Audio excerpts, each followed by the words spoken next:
talking about Disney Plus, Ian, did you like that Perfect segue? segue. Yeah. Flawless. Yeah, Disney Plus or Disney announced their latest financial results, which comes with kind of a few stories rolled into one, really. So I'll try to go through as quickly as I can. Basically, on possibly a positive front, it announced the impending arrival of an ad-supported pricing tier, which might be good news to some. The bad news is that when it does come in, it will come in at the existing price of your standard Disney Plus subscription, and then the standard price of the ad-free Disney Plus subscription will be going up. So they've only confirmed this for the US at the moment, which will start from the 8th of December. But there it is currently $7.99 for the standard monthly subscription. That will be going up to $10.99 if you don't want the ads. But if you're happy with the ads, you can keep it at $7.99. Have they said what the ads is? Is it pre-roll, or is there going to be ads in the middle of a film? Are you going to have an intermission? Or as far as I'm aware, it hasn't been specified right.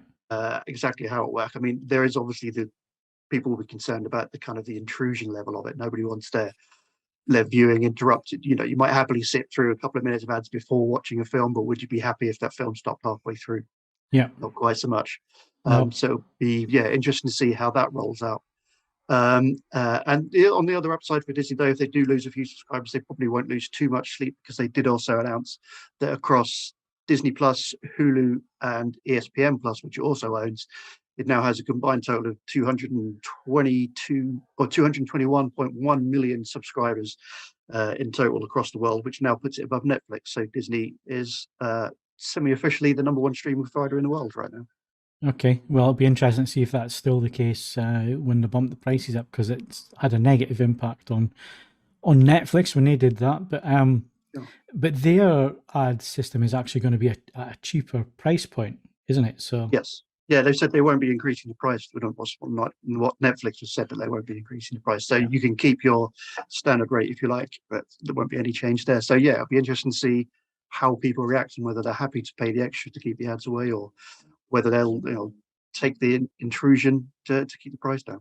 Yeah. It's essentially watching a very slow car crash starting to unfold. I mean, you've got multiple platforms, you've got all the fragmentation, which had at one point almost completely vanished, and you've got in various, going back to financial pressures, fundamentally only a couple of headbangers are going to subscribe to all of these things. We live in an age of extremely potent internet speeds. It's just going to be a torrent fest of the first order.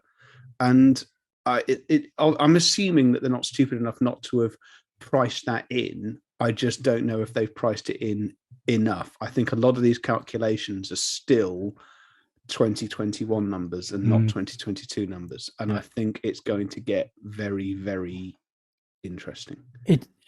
That word again, interesting. What Disney Plus? Well, yes, Phil, because generally speaking, terrifying is frowned upon in the context of this. So yeah, but like I say, Disney Plus, their model at the moment, it's bringing people in there. No. I have to be honest. We've had this discussion on multiple occasions. Disney does enough for me that I'll pay a higher price point. The service is, ironically, it sounds ridiculous. The service that, despite Sandman and other things, it's Netflix, which exists on the bottom. Now TV, I've actually in the process of getting shot off because I'm simply not watching enough of that. Mm-hmm. Bizarrely, I'm hanging on to BritBox because it's full of programs that remind me of a time when everything wasn't awful. So I'll probably hang on to that for a bit. And also it's a fairly discretionary cost. But no, I'm not gonna have keep hemorrhaging cost across multiple platforms.